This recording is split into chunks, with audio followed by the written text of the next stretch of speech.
হঠাৎ একদিন ইউসুফ আলাইহিস সালাম ঘুম থেকে এক স্বপ্ন দেখে উঠলেন। আল্লাহ পাক এই স্বপ্ন দিয়েই ঘটনা শুরু করে দিলেন। ইয ক্বালা ইউসুফু লিআবিহি ইয়া আবাতি ইন্নী রাআইতু আহাদা আশারা কাওকাবান والشمس والقمر رأيتهم لي ساجدين। আল্লাহ বলেন, স্মরণ করো ওই দিনকে যেই দিন যখন ইউসুফ ঘুম থেকে উঠেই তার আব্বাকে বলে, ও আব্বা, আমি স্বপ্নে দেখলাম আসমানের 11টা তারকা, চাঁদ এবং সূর্য আমি ইউসুফকে সম্মানের সেজদা দেয়। বর্তমান সময়ে আমাদের শরীয়তে কারোর দিকে মাথা ঝুঁকানো জায়েজ না হারাম? আরো জোরে কোন। তৎকালীন শরীয়তে সম্মান সূচক সেজদা দেওয়াও জায়েজ ছিল। একটা ছিল সেজদা ইবাদতের জন্য, আরেকটা ছিল সেজদা সম্মানের জন্য। ইয়াকুব আলাইহিস সালাম যেই মাত্র শুনলেন এই কথা, সন্তানকে টান দিয়া বুকে জড়াইলেন। স্বপ্নটা শুনলেই বোঝা যায় ভালো স্বপ্ন, ঠিক না বেটি? আমরাও তো ঘুমাইলে স্বপ্ন দেখিনি না, দেখি না? স্বপ্ন দেখলেই স্বপ্ন দ্রষ্টাই মনে মনে একটু ভাবতেই পারে, চিন্তা করতে পারে, বিবেক কাটাইতে পারে। স্বপ্নটা কেন জানি ভালো ভালো মনে হয়, স্বপ্ন কেন জানি খারাপ খারাপ মনে হয়। নিজের একটা বিবেকের গাভা আছে না নাই? এজন্য ইমানদার মুমিন স্বপ্ন কারোর কাছে যার তার কাছে বলবা না, যোগ্য লোক যারা স্বপ্ন শোনাইবা না। তোমার স্বপ্নের ইঙ্গিত হতে পারে ইমানদার মুমিনের স্বপ্ন ওহীর 40 ভাগের 1 ভাগ। ইয়াকুব আলাইহিস সালাম টান দিয়া বুকের সাথে জড়াইলেন, কপালে একটা চুমা দিয়া বলেন, বাবা রে, কলিজার টুকরা সন্তান আমার, তোমার এই স্বপ্নটা ভাইদের কাছে কইও না। কেন ভাইদের কাছে কইও না? ইয়াকুব আলাইহিস সালাম উনি তো আব্বা। ছেলেরা যত চালাকি হোক, যত ডালে ডালেই চলুক, বাবার চোখে ফাঁকি দেওয়া সম্ভব না। 9-10 পাস করিয়াই আজকালকার ছেলেরা বাপের চাইতে 3 কলম বেশি বোঝে, আছে না নাই? এমন বাপের কয়, আমি এমনও শুনছি নিজের বাপরে ধমক দেয় আর তুমি কি তা বুঝো? বাপ তো অবাক হয়ে তার দিকে চায় দিছে। 9-10 পাস করছে, মেট্রিক পরীক্ষা দিব, এমন ছেলে যদি বাপ দেখো তুমি কি বুঝো? বাপে মনে মনে কহুত, তোর মতো ছেলে তাহলে আমি আর কি তা বুঝতাম। ও যুবক, জেনে রাখবা, বাবা তোমার প্রতিটা কদমের ধরন বুঝে, তোমার প্রতিটা চাউনির রং বুঝে, তোমার প্রত্যেকটা শ্বাস প্রশ্বাসের গান বুঝে, বুঝেও না বুঝার ভান করে থাকে। ইয়াকুব আলাইহিস সালাম এই 10 ভাইয়ের চালচলন, তাদের মনের কি হালত, এটা উনি অনুভব করতে পারেন ঠিকই, কিন্তু কিছু বলেন না। যেই মাত্র এই স্বপ্নটা শুনলেন, স্বপ্ন শুনে নিষেধ করলেন, তোমার ভাইদের কাছে কইও না। তোমার ভাইদের কাছে বললে কি সমস্যা? তারা তোমার বিরুদ্ধে চক্রান্তের জাল বুনব। প্রশ্ন জাগে, যদিও সৎ ভাই, একই বাবার সন্তান, দূরের না কাছের? আপনারা জিমাই গেছেন গিয়া, দূরের না কাছের? মানুষ যদি সুসংবাদ শুনে, কাছের মানুষ যদি ভালো কিছু শুনে তাহলে চক্রান্তের জাল কেন বুনবে? তারা তো খুশি হওয়ার কথা। যুক্তি এটা নয়। যুক্তি কি? কাছের মানুষ সুসংবাদে খুশি হয় না দুঃখী হয়? কাছের মানুষগুলো আপনার একটা সুসংবাদে, আপনার একটা ভালো কাজে সুখী হবে নাকি দুঃখী হবে? সুখী হওয়ার কথা। কিন্তু আমরা বর্তমান সামাজিকভাবে খেয়াল করে দেখবেন, একই বাড়িতে যদি 5 ভাই থাকে, খুব কমই আছে পরিবারে মিল, খুব কম পাওয়া যায়। গোষ্ঠীতে মিল কমে গেছে, পরিবারে মিল কমে গেছে, আপনজনের মধ্যে দ্বিধাদ্বন্দ্ব দেখা দিয়েছে। এগুলোর কারণটা কি? কারণটাও আল্লাহ উল্লেখ করে দিয়েছেন। ইন্নাশ শাইতানা লিল ইনসানি আদুউম মুবিন। নিশ্চয়ই শয়তান মানুষের প্রকাশ্য শত্রু। শয়তান আমাদের কল্যাণ চায় না। মানব জাতি, ইনসান জাতি না পারে পরকালের উন্নতি করতে, না পারে ইহকালের উন্নতি করতে। উভয় রাস্তায় শয়তান বাধা হইয়া দাঁড়ায়। শয়তান কেমনে বাধা হইয়া দাঁড়ায়? শয়তানও আবার 2 ধরনের। একটা হইল জিন শয়তান, আর একটা হইল মানুষ শয়তান। শুধু কি আউযু বিল্লাহি মিনাশ শাইতানির রাজিম যে আমরা পড়ি, শুধু জিন শয়তান না, জমিনে মানুষ শয়তানও আছে। এক সূরার মধ্যে আল্লাহ বলেছেন, মিনাল জিন্নাতি ওয়ান নাস। আছে না নাই? মানুষ শয়তান, জিন শয়তান। প্রত্যেক এলাকায় এরকম নামি দামি দাগি কিছু শয়তান থাকে। সিনায়া দিতাম নি,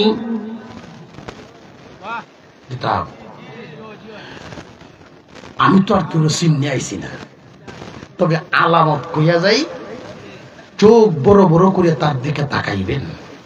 যদি এমন দোষ দেখেন, বড় চোখকে করে তাকাইবেন। যদি জিগায় তুই এমনি কি দেখস, যে হুজুর যে বইলা গেছিলেন মানুষ শয়তান দেখতেছি, তাহলে যদি সমাজের এই শয়তানি দূর হয়, অন্যতায় দূর হবে না।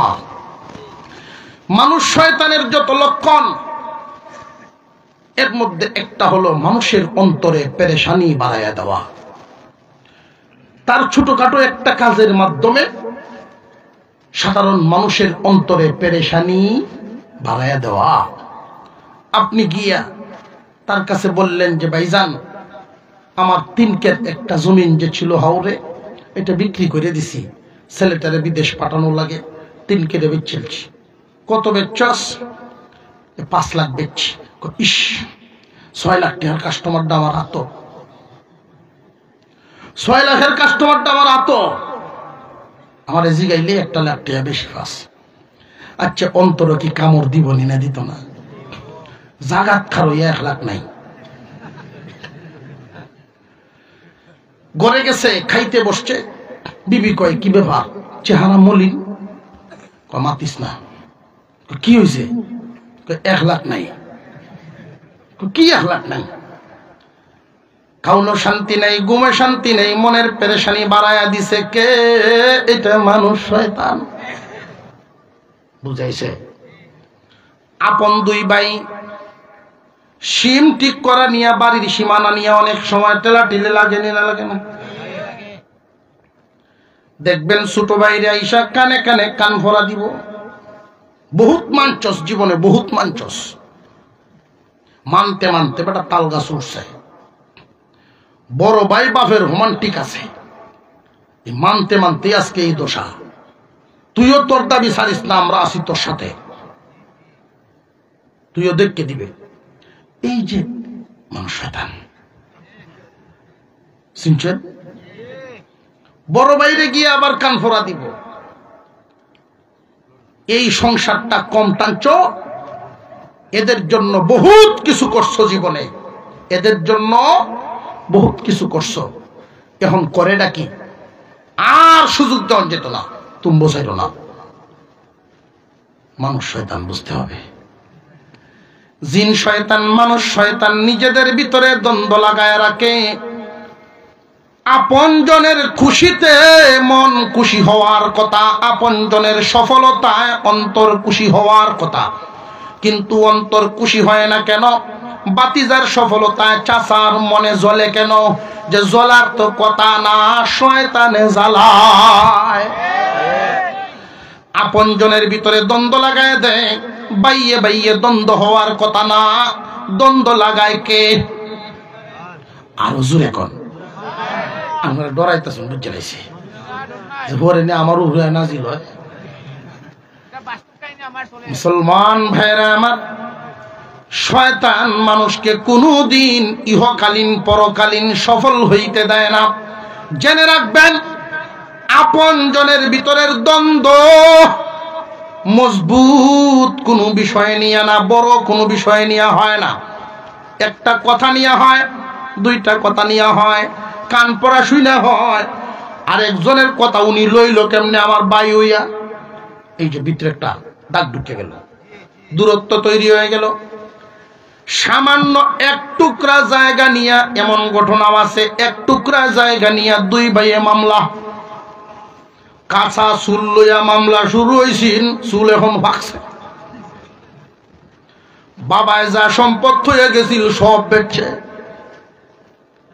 আগে তো আর গাড়ি ঘোড়া এত আসল না, হাঁটতে যাওয়া লাগতো মামলা।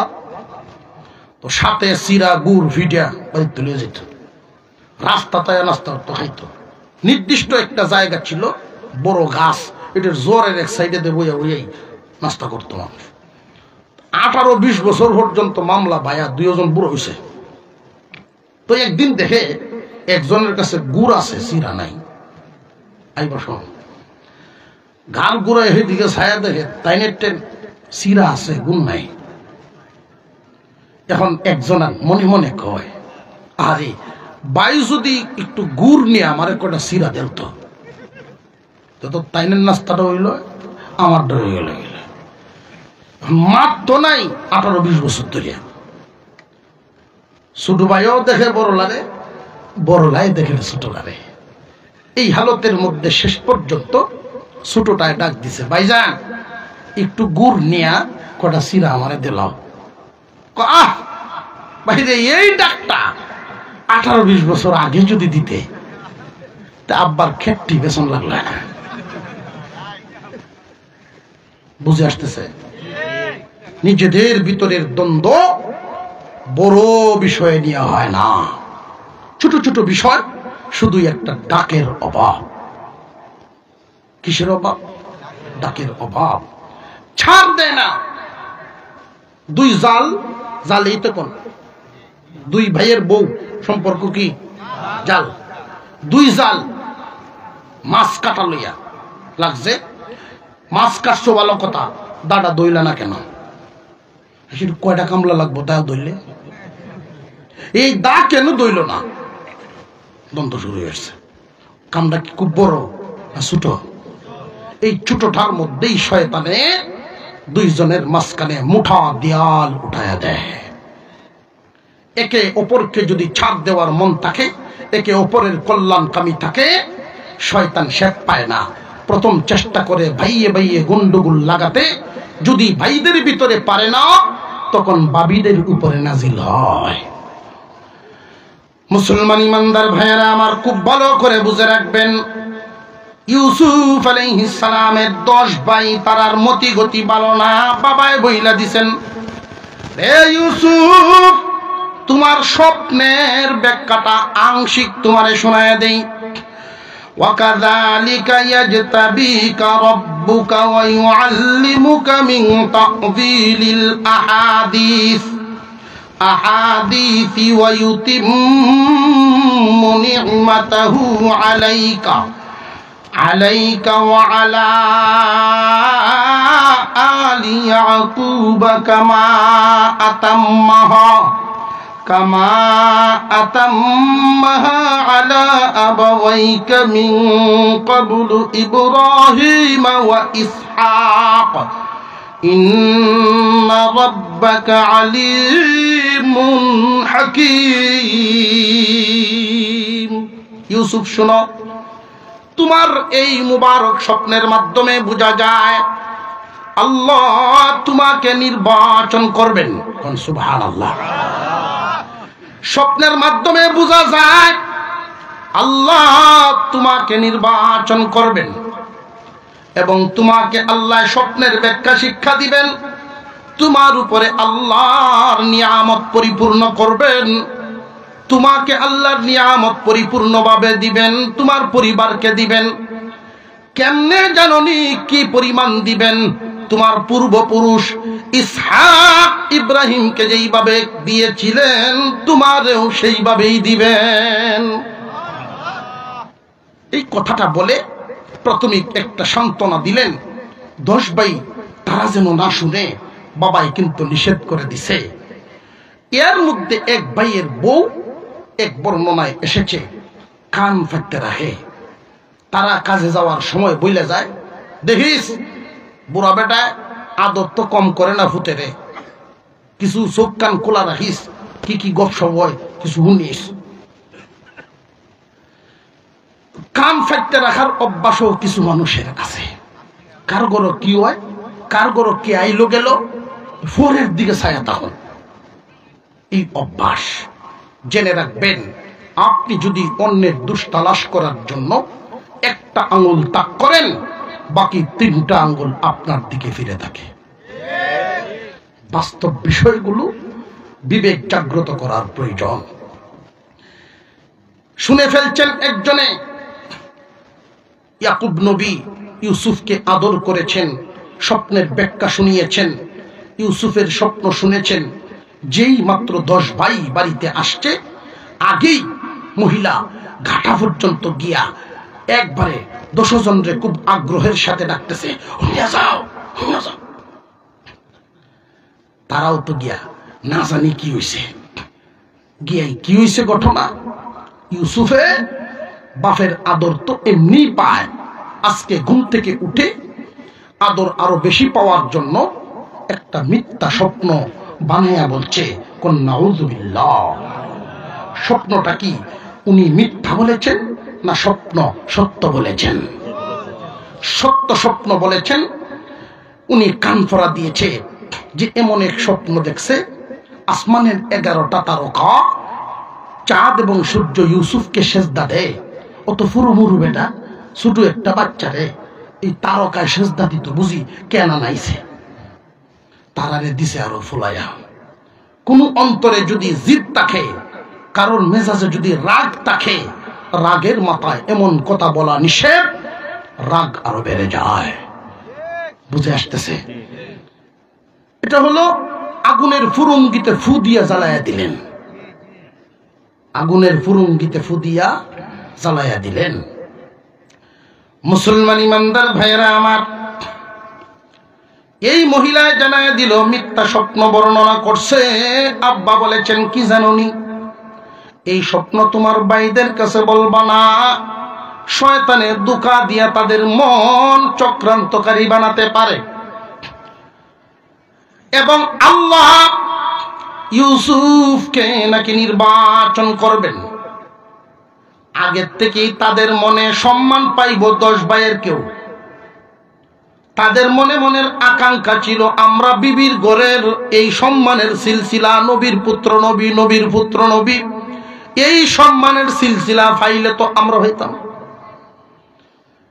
এখন যে লাগায়া দিল আগুন, এই আগুন জ্বলিয়া একজনে কি কয় বলে জানেননি? ইয ক্বালু লা ইউসুফু ওয়া আখুহু আহাব্বু ইলা আবিনা মিন্না ওয়া নাহনু উসবাতুন ইন্না আবানা লাফি দালালিম মুবিন। স্মরণ করো তোমরা ইউসুফের ভাইদের কথা। যেই দিন ইউসুফ আলাইহিস সালামের ভাইদের একে অপরের মধ্যে আলোচনা হচ্ছে, দেখতেছি আব্বা ইদানিং ইউসুফ এবং তার ভাইকে আমাদের চাইতে বেশি আদর করে, আমাদের চাইতে আব্বার কাছে অধিক প্রিয় ইউসুফ এবং তার ভাই। ওয়া নাহনু উসবাতুন, অথচ আমরা শক্তিশালী একটা টিম, আমরা শক্তিশালী একটা দল। ইন্না আবানা লাফি যালালিম মুবিন, আব্বা ভুল হতে আছে, ভুল বুঝের মধ্যে আছে। নবুয়তিও যদি জারি করন লাগে, দিন জারি করার লাগিন তো লাঠির দরকার। এই দুই ভাইয়ে কি তা লাঠি মারবো? আব্বা তো ভুল হতে আছে, আমরার পক্ষে না, তাই তাদেরকে আদর বেশি করেন।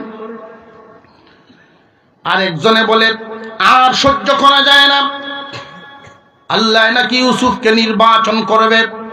উকতুলু ইউসুফা আও ইতরাহুহু আরদা ইয়াখলু লাকুম ওয়াজহু আবিকুম ওয়া তাকুনু মিন বাদিহি কওমান সালিহিন। ইউসুফকে হত্যা করতে হবে, আর নইলে দেশান্তর। তখন তো আব্বার সামনে আমরা ছাড়া কোনো গতি নাই। আব্বা এখন ইউসুফকে বেশি আদর করে, তারে যদি আব্বার চোখের আড়াল করে দেই, তখন তো আমরা ছাড়া উনার কোনো গতি থাকবে না, উনার নজর আমাদের দিকে আসবে।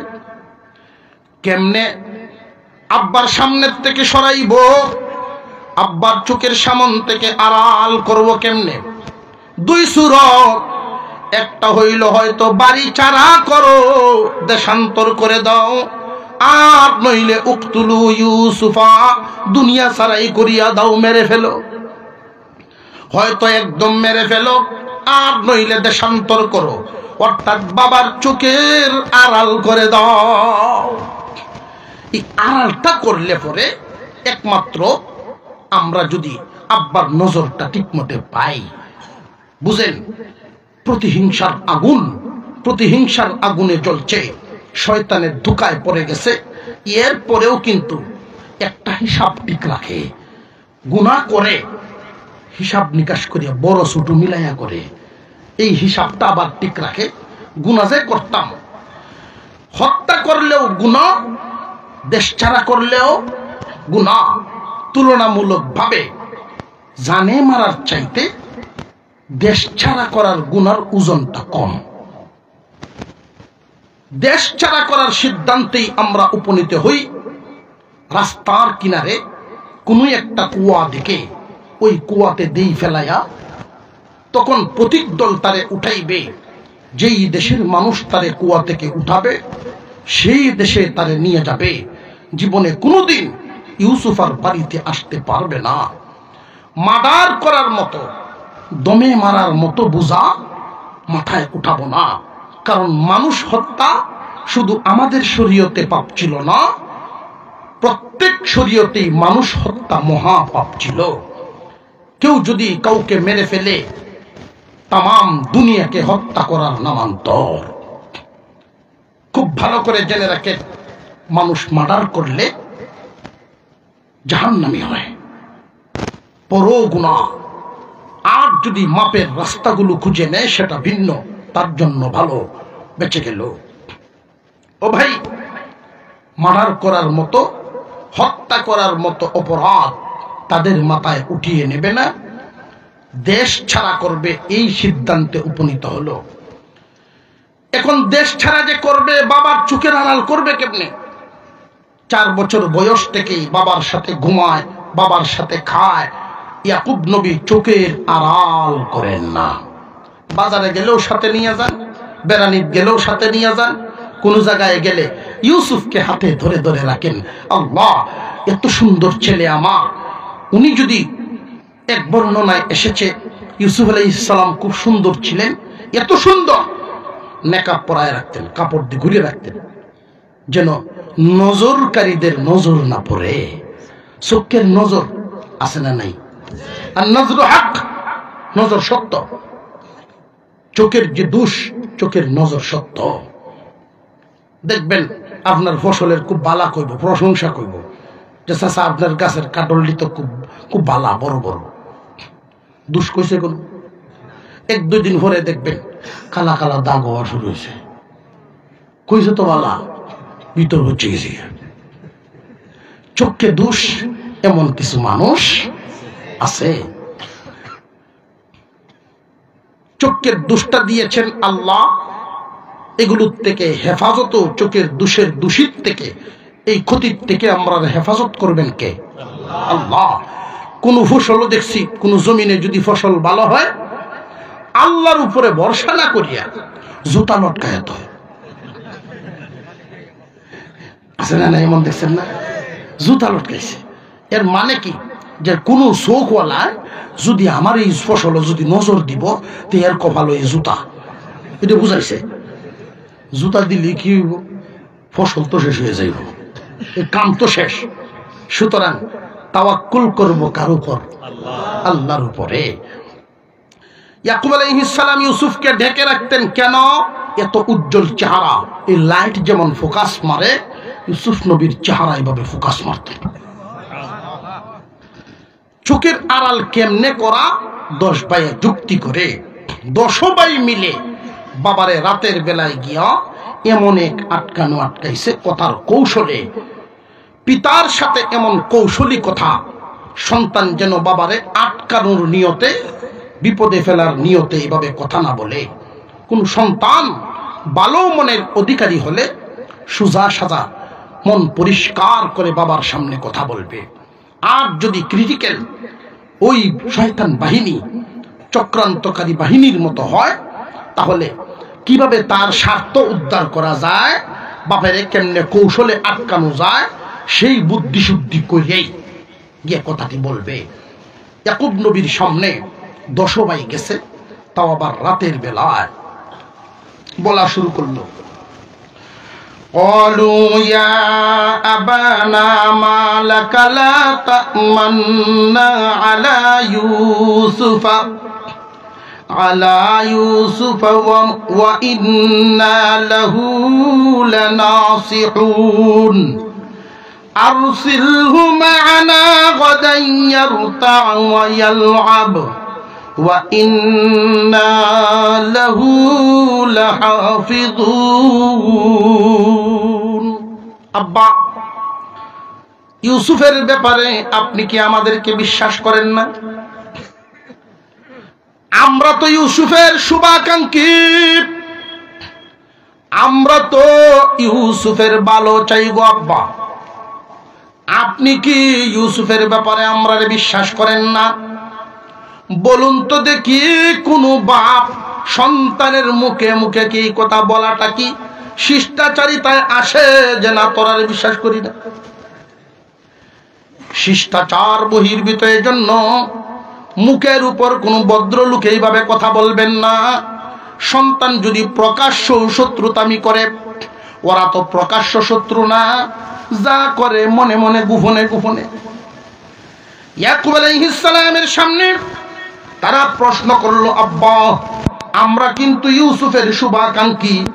ছোট্ট একটা ঘরের ভিতরে আমার ভাইটা আপনার সাথে থাকে, আপনার সাথেই উঠা বসা করে, বাহির এলাকা দেখে না, গরমুখা হয়ে যাবে।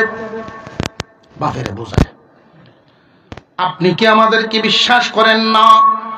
যদি বিশ্বাস করেন তাহলে প্রমাণ হবে। আরসিলহু মা'ানা গাদা, আগামীকাল আমাদের সাথে কর্মস্থলে দিয়া দিবেন। ইউসুফের তো কোনো কাজকর্ম করা লাগবে না, আমরা তার ভালো চাই।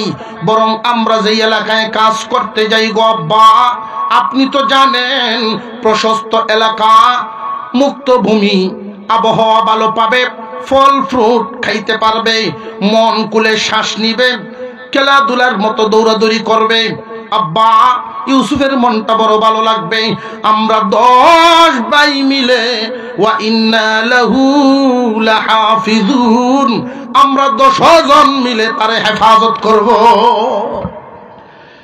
আমরা 10 জন মিললে যে হেফাজত করব, তাদের উদ্দেশ্য, হেফাজতের উদ্দেশ্য হইল, বুঝাইতেছে? দেখবেন গুসার ছুটে একজন আর একজনের রাগে কয়, সেমুট চালাইমো, আটা এলাইমো, কিন্তু কিতা আটা এলাই তো দুনিয়া সারা করে। এটা বুঝা যাইতেছে, এর অর্থটা হইতে বোঝায়। আটা এলাই তো লুকায় এলাইব, সেমুট চালাইব। 10 ভাই মিলে হেফাজত করবে, ইউসুফ নবীর হেফাজত করবে 10 ভাই মিলে। তাদের উদ্দেশ্য হলো আপনার কাছ থেকে হেফাজতে নিয়ে যাব। আর বাবারে বুঝতে দিছে শব্দটা দিয়ে কি, ক্ষতির থেকে হেফাজত করব। কথা বুঝে আসতেছে? ইয়াকুব আলাইহিস সালাম মনে চায় না দিতে, নাটা করেন কেমনে? মনে চায় না দিতে, নাটা করেন কেমনে? কারণ এই ছেলেদের দ্বারা সংসার চলে, ছেলেরা বড়, তাদের মনে যেন আঘাত না আসে, এই জন্য উনি উনার অন্তরের বহিঃপ্রকাশ, অন্তরের ভিতরের কথাটা প্রকাশ করলেন কিভাবে?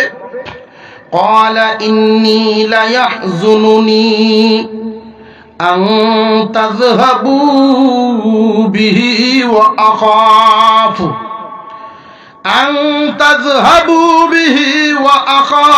আন ইয়াকুলাহু যিব ওয়া আনতুম আনহু গাফিলুন।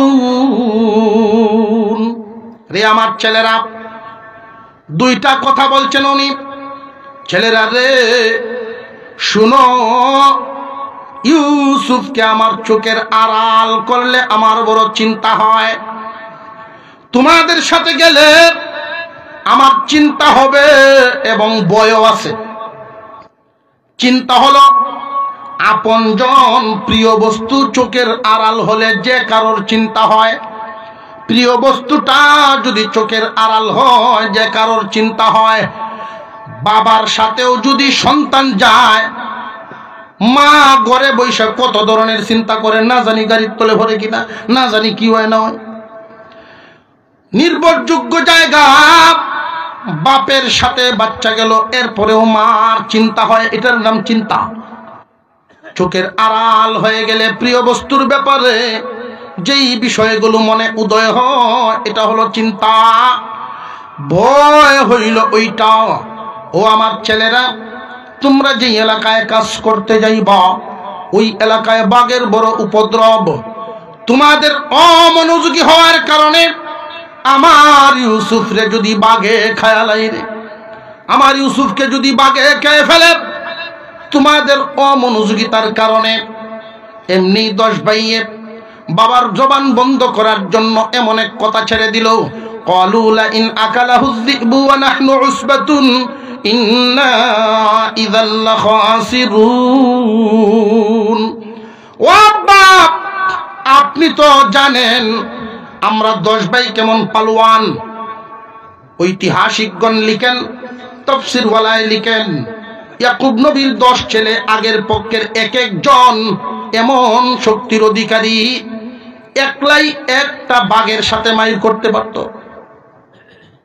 আপনারা লড়াছড়ায় বোঝা যায় যে না হুজুর, এটা কোনো বিষয়ই না।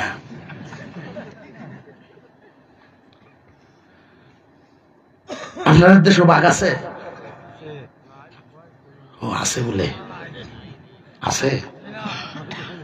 তবে এখানে জিন শয়তান বলেন, মানুষ শয়তান বলেন, বাস্তব বাঘ বলেন, কল্পনার বাঘ বলেন, কোন ধরনের ক্ষতিকারক বস্তু এই এলাকায় আর আক্রমণ করতে পারবে না। কেন? আল্লাহর কালামের মরকজ হয় যেখানে, আল্লাহর রহমত শুরু হয়ে যায় সেখানে। আল্লাহর কালামের আওয়াজে, আল্লাহর কালামের আওয়াজে বড় বড় জিন জিন্নাতের বাহিনী পর্যন্ত এলাকা ছাড়তে বাধ্য হয়ে যায়। আল্লাহর কালাম এত পাওয়ারফুল। আপনারা সেই বাতিটা জ্বালিয়ে দিয়েছেন, যেহেতু কোরআনের নূরের আলো জ্বালায়া দিছেন, সেখানে আর বদ্দিনী, সেখানে কুফরি, শিরিকি, কোন ধরনের ভ্রান্ত অন্ধকার আর থাকবে না। আল্লাহ যেন কবুল করেন, বলুন আমিন। ইয়াকুব আলাইহিস সালামের সামনে 10 ভাই বলা শুরু করলো, ও বাপ, সারা দেশে আমাদের সুনাম সুখ্যাতি, আমাদের শক্তির সুনাম আছে। আমরা 10টা ভাই এইরকম শক্তিশালী একটা টিম তৈয়া, আদরের কলিজার টুকরা বাবার প্রিয় সন্তানটারে যদি খেয়ে ফেলে, আমরার ভাইটারে খায়ালায়, বলুন তো দেখি, ইন্না ইযাল্লা খাসিরুন, ও আব্বা আমরা তো ক্ষতিগ্রস্তদের মধ্যে শামিল হয়ে যাব। অর্থাৎ দেশবাসীর কাছে মুখ দেখাইমু কেমনে? মানুষ আমরা তুচ্ছ তাচ্ছিল্য করব, বেডাগিরি করবো, বাইরের বাসায় চালল না, মুখ কেমনে দেখাইমু? ক্ষতিগ্রস্ত হব তো। চিন্তা করবেন না, আমরা সবাই মিলে তার হেফাজত করব। শেষ পর্যন্ত বাবা ইয়াকুব নবী রাজি হয়ে গেলেন, যাও আগামীকাল যাবে। পরের দিন সকালবেলায় ইউসুফ আলাইহিস সালাম এই জীবনের প্রথম, মা মরার পর থেকে বাবার সঙ্গে ছিলেন, বাবার সাথেই থাকতেন, বাবার চোখের সামনেই থাকতেন। এই প্রথম বাবার চোখের আড়াল হবেন। পরিপাটি করে গুছায়া দিচ্ছেন হুজরার ভিতরে, কামরার ভিতরে ইয়াকুব নবী ছেলেরে গুছান। ইউসুফ আলাইহিস সালামের চুলটা ঠিক করে দিচ্ছেন, জামা ঠিক করে দেন। কারণ ইয়াকুব আলাইহিস সালাম ইউসুফকে মার আদর বাবার আদর দুটোটা দিতেন। ছোটবেলায় মা নাই, তখন থেকেই বাবার আদর মার আদর দুইটা দিয়েই বড় করেছেন। 12 বছরের উপরে, 13 বছরের মাঝামাঝি এমন একটা ছেলে, বাবা যখন তারে পরিপাটি করে ঠিকঠাক করে দিচ্ছেন, এক মুহূর্তে তার কোমরে একটা তাবিজ বেঁধে দিলেন। রে ইউসুফ, এই তাবিজটা এতদিন আমার কোমরে ছিল, আজ থেকে রে বাবা তোমার কোমরে দিলাম। এই তাবিজ কি আছে তার ভিতরে আমি ইয়াকুব নবী জানি না, আমার আব্বা আমার কোমরে দিছিলেন, এটা তোমার কোমরে দিয়ে দিলাম। একটা কথা মনে রাখবা বাবা, তোমার ভাইদের সাথে এই প্রথম তুমি যাচ্ছ, আমার চোখের আড়াল হচ্ছ। আজ থেকে সারা জীবন মনে রাখবা, আল্লাহর প্রতি ভরসা রাখবা।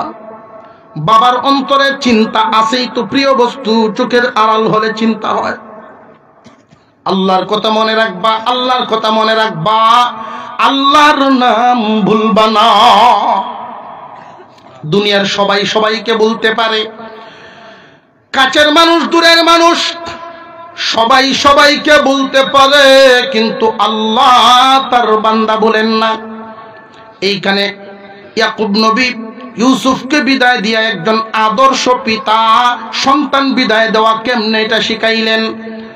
আমরাও ছেলেদেরকে বিদায় দেই, শহরে যাওয়া, বিদেশ যাওয়া, আমরার বিদায়টা কেমন আর নবী বিদায় করেন কেমনে? বাবা রে, আল্লাহর কথা মনে রাখো, আল্লাহর কথা স্মরণ রাখো। আর আমরা কই, দেখা যাইতেছে অমুক কামে, কোনো যদি সমস্যা ওই যায়, মামার বাসার যাই, ওকে ফোন নাম্বার লিখে দিই, তোমার খালুরে ফোন দিও। আল্লাহর কথা কয় না, ঠিক না বেঠিক? আপনি একজন আদর্শবান পিতা হইয়া যদি এই শিক্ষাটা দেন, আল্লাহর নাম মনে রাখবা, আল্লাহর উপরে ভরসা রাখবা। পিতা হইয়া যদি সন্তানকে এই তালিম দেন, যেই দিন আমি আপনি থাকবো না, আপনার কথা মনে হবে, সন্তান মনে মনে ভাববে, আমার আব্বা আমারে আল্লাহ চিনাই তো। সম্মান মর্যাদা সন্তানের অন্তরে কমবে না, বাড়বে। দিয়ে দিলেন ছেলেদের সাথে বাবার সামনে কি আদর, একজনে কান্দ লয়, একজনে কুলে লয়।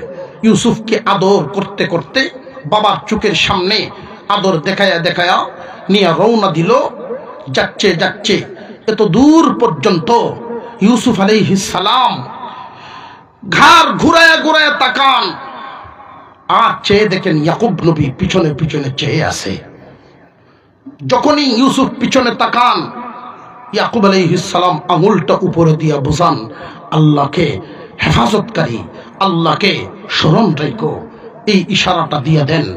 যাচ্ছেন তো যাচ্ছেন, যেতে যেতে বহু দূর চলে গেলেন, একটা পাহাড়ের আড়াল হয়ে গেলেন। এখন আর বাড়ি থেকে আঁকা বাঁকা রাস্তায়, পাহাড়ি গিরিপথ, অনেকটা দূরেই চলে গেছেন, যেখান থেকে চিৎকার দিলেও কেউ শুনবে না। ইউসুফ একা একা বাড়ি আর ফিরতেও পারবে না, কারণ সে তো চলাফেরার অভ্যাস নাই, বাবার সাথেই সব সময় থাকতো, রাস্তাঘাট একা একা চিনে না। ভাইয়েরা নিয়ে এমন একটা জায়গা যেখানে চতুর্দিকে পাহাড়ে ঘেরা, টিলাটালার মাঝখানে 10 ভাই তার উপরে নির্যাতন শুরু করে দিছে। এমন নির্যাতন, একজনে চর মারে, একজনে লাথি মারে, একজনে থাপ্পড় মারে। কিশোর ইউসুফ জীবনে কোনোদিন একটা ধমক পর্যন্ত খায় নাই। মা মরা এই সন্তান ইউসুফ আলাইহিস সালামের উপরে নিদারুণ এই নির্যাতন। ইউসুফ আলাইহিস সালাম যখন দেখলেন ভাইদের চেহারার দিকে, আমার ভাইদের কারোর চেহারা মায়ার নজর কারোর দিকে নাই, প্রত্যেকের চেহারা হিংস্র মনোভাব, হিংস্র হিংস্র ভাব, রাগী রাগী ভাব, প্রত্যেকেই তাকে মারতে চায়। এমত অবস্থায় কারোর কাছে কোনো আশ্রয় পেলেন না। শেষ পর্যন্ত উনি চুপ হয়ে গেলেন, সুজা চুপ হয়ে গেলেন, আর কিছুই না, কোনো জায়গায় আশ্রয় নাই। মেজুবাইয়ের কাছে গেলে, বড় ভাই কেন মারে আমি জানি না, মেজুবাইও মারে। সেজুবাইয়ের কাছে যায়, ও ভাই মেজুবাই আমারে কেন মারে, আমি তো আমার অপরাধ জানি না, সেও মারে। কারো জায়গায় আশ্রয় যেহেতু পায় না, জবান বন্ধ করে রাখছে। শেষ পর্যন্ত ইউসুফ আলাইহিস সালামের গায়ের জামাটা খুলে ফেলছে। আরবি মানুষ, তাদের কালচার খুব খেয়াল করবেন, নিসফে সাক জামা পরে, একটা লম্বা জামা যেটা দিয়ে বিধান পালন করে, ফরজিয়াত পরিমাণ কাপড় দেহ ডেকে ফেলে, লজ্জাস্থান ডাকে, নিচে আরেকটা কাপড় থাকে। এই একটা লম্বা কাপড় দিয়া গা ডাকে এবং ফরজিয়াত পরিমাণ লম্বা কাপড় ডেকে ফেলে। আরবরা আগের থেকেই এই জামা পরিধানের অভ্যাস তাদের ছিল। জামাটা যখন খুলে ফেলছে, ইউসুফের পরনে শুধু একটা ছোট্ট কাপড়, লজ্জাস্থানটা শুধু ঢাকা আছে, খালি গা হয়ে গেছে। দেখবেন মানুষের মধ্যে সব মানুষের লজ্জা শরম সমান না। অনেক পুরুষ, বিশেষ করে হাফেজ আলেমগণ, সবার সামনে খালি গায়ে যাবেন না। দেখছেন কোনদিন? হাফেজ আলেমগণ সাধারণ পুরুষদের সামনেও, সাধারণ মানুষের সামনে খালি গায়ে যায় না, শরীর উদাম করে না। একটা গামছা হয়ে ওদের দিয়ে রাখবে, গেঞ্জি হলেও পরে রাখবে। ঠিক না বেঠিক? যেই মানুষটার লজ্জা শরম যত বেশি, মানুষের সামনে নিজেকে ঢেকে রাখবে তত বেশি। আর এমন পাবলিকও আছে, লেমটি বাইরে বাজারও যাই বিরিয়ান্ত আছে না নাই? সবার লজ্জা শরম সমান না। ইউসুফ আলাইহিস সালাম আল্লাহর পয়গম্বর, যদিও ছোট মানুষ, লজ্জা আছে না নাই?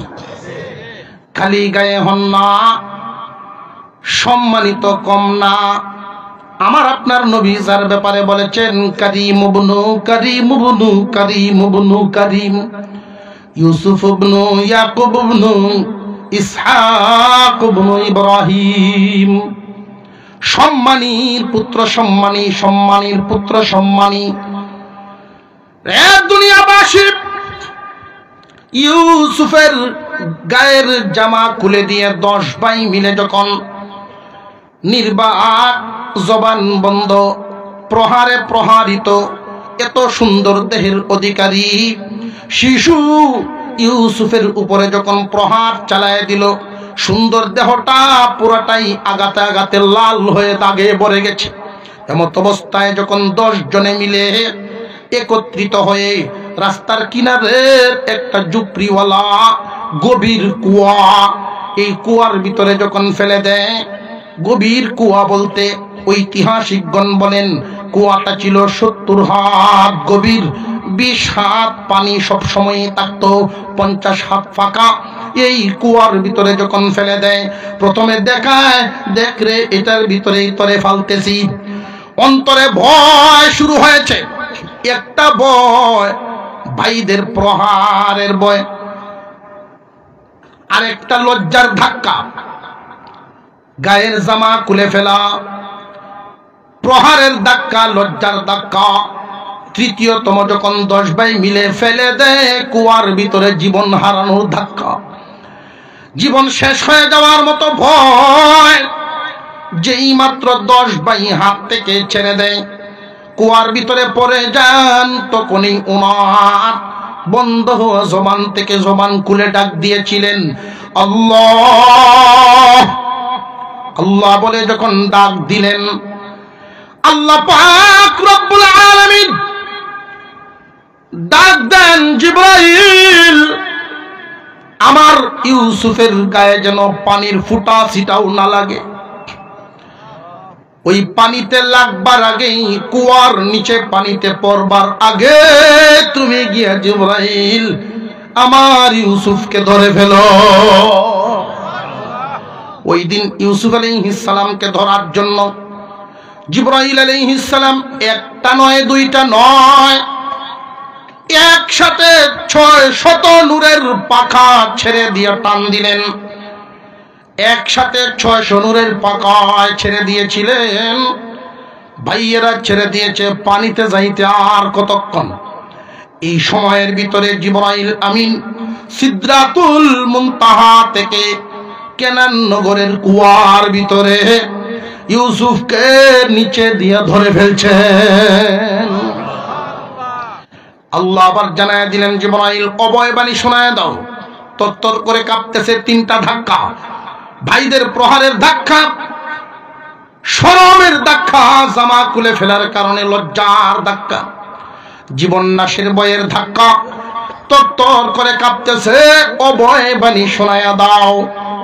ইউসুফকে আমি এই হালতে রাখবো না, আমি আল্লাহ তারে এখান থেকে উঠাইব, মর্যাদা দান করব, এমন এক জায়গায় তারে উঠায় আনিব যারা আজকে তারে নির্যাতন করেছে ওরা ভিক্ষার ঝুলি নিয়ে তার সামনে দাঁড়াইবে, সব কিছুই সে দেখবে, তারা দেখলেও তারা চিনবে না, এমন একটা হালতে নিয়ে যাবে। তারা ভিক্ষার ঝুলি নিয়ে ইউসুফের সামনে একদিন দাঁড়াবে, এমন একটা দিন আমি সামনে এনে দেব। আজকে তারা ইউসুফকে নিচে ফেলে দিছে, আমি আল্লাহ উপরে উঠায় ফেলবো। আজকে তারা নিচে ফেলছে, আমি আল্লাহ উপরে উঠায় ফেলবো। এই জন্য আল্লাহ যদি উপরে উঠায়, কেউ কাউরে নিচে রাখতে পারে না। অভয় বাণী শোনায় দাও। এখানে একটা প্রশ্ন জাগে, ইউসুফ তো তখন নবী নন, বালক, 12 থেকে 13 বছরের মাঝামাঝি। উনি জিবরাইলকে চিনলেন কেমনে? জিবরাইলের সাথে কথা বলেন কেমনে? উনি তো নবী নন, নবুয়তি তো 40-এ পাবেন। ও ভাই, ইউসুফ আলাইহিস সালাম, আমি আগেই বলেছি, সেরাগালির ফুতনা, নবীর পুত্র, নবী। বাবার কামরায় যখন থাকতেন তখন থেকেই জিবরাইলকে চিনতেন। কন্যা সুবহানাল্লাহ। বাবার কাছে যে জিবরাইল আসা যাওয়া করতেন তখন থেকেই উনি জিবরাইলকে চিনতেন। উনি বাণী শুনলেন, আল্লাহ বলেন, ও জিবরাইল, আমার ইউসুফকে এইভাবে খালি গায়ে সুন্দর মানায় না, তারে একটা জামা পরায়া দাও। এই কেনান নগরের গভীর কুয়ার ভিতরে, মরু প্রান্তরে আমি জামা কোথায় পাবো? যে দেখো, তুমি হয়তো মনে রাখুনি, খেয়াল করলে স্মরণ হবে, জান্নাতি একটা জামা তার কোমরে আছে। কিছুক্ষণ আগেই তার বাবার দেওয়া বরকতি একটা বীজ কোমরে বাঁধা, এটা তার বাপেও জানে না এটা কি, অথচ জান্নাতি একটা জামা। এটা টান দাও, খুলো, জামা বের করো। আরো জোরে কোন সুবহানাল্লাহ। এটা জান্নাতি জামা কেমনে? ইব্রাহিম আলাইহিস সালামকে যেই দিন আযর ঠাকুর সকলে মিলে নমরুদের আগুনে ফেলায়, ওই দিন পরনের কাপড়টা পর্যন্ত খুলে রেখে দেয়। ইব্রাহিম আলাইহিস সালামের কাপড় খুলেছিল আপন বাবা, ইউসুফের কাপড় খুলেছে আপন ভাইয়েরা। ইব্রাহিমকে আমি শরমগা ঘোরার জন্য তোমাকে হুকুম দিয়েছিলাম, জান্নাতি জামা পরাইয়া আগুনে বসাইছিলাম, মনে আছে? হ্যাঁ, মনে আছে। সেই আগুন থেকে বের হয়ে আল্লাহর খলিল বলেছিলেন, আল্লাহ, জামা কি করব? জান্নাত থেকে বের করেছি, জান্নাত তো আর অভাবী না, ঢুকাইতে আর হবে না, আপনার কাছেই রেখে দেন। এই জামার বৈশিষ্ট্য ছিল ছোটও করা যায় বড়ও করা যায়, ছোটও করা যায় বড়ও করা যায়। ছোট করে তাবিজ বানায়া আল্লাহর খলিলের কাছে রেখেছেন। আল্লাহর খলিল ওনার ছেলে ইসহাকের কোমরে দিয়েছিলেন। ইসহাক আলাইহিস সালাম তার ছেলে ইয়াকুব আলাইহিস সালামকে দিয়েছিলেন। ইয়াকুব নবী তার ছেলে ইউসুফকে দিয়েছেন। তুমি টান দিয়ে বের করো, জামা তারে পরায়া দাও।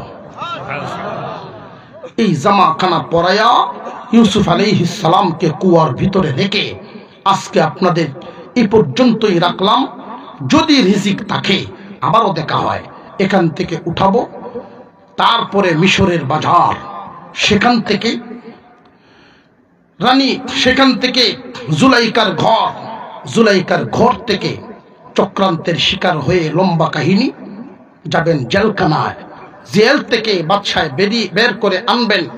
দেশের বাদশাহ স্বপ্ন দেখবেন, স্বপ্নের ব্যাখ্যা ইউসুফ নবী দিবেন। সেই অনুযায়ী দুর্ভিক্ষ দেখা দিবে। ইউসুফ নবী কৌশল করে তার সম্পদ জমা করবেন। বিশাল লম্বা কাহিনী, মাত্র এক রুকু আলোচনা হয়েছে, তাও কাবলায়া, মানে আমরা অঞ্চলের ভাষা কাবলায়া, বুঝুন সাকয়া সাকয়া। আচ্ছা, আল্লাহ পাক আমাদেরকে এখান থেকে শিক্ষা হাসিলের তৌফিক দেন। কেউ কাউরে যদি নিচে ফেলায়া রাখতে চায় আর আল্লাহ যদি উঠাইতে চান, কারোর ক্ষমতা নাই কাউকে নিচে রাখার। একে অপরের খুশিতে আরেকজনের খুশি হওয়া কর্তব্য। যাক, আল্লাহ পাক আজকের মাহফিলকে কবুল করেন। আমরা আত্তাহিয়াতুল সুরতে বসি, আস্তাগফিরুল্লাহ, দুরূদ শরীফ পড়ি।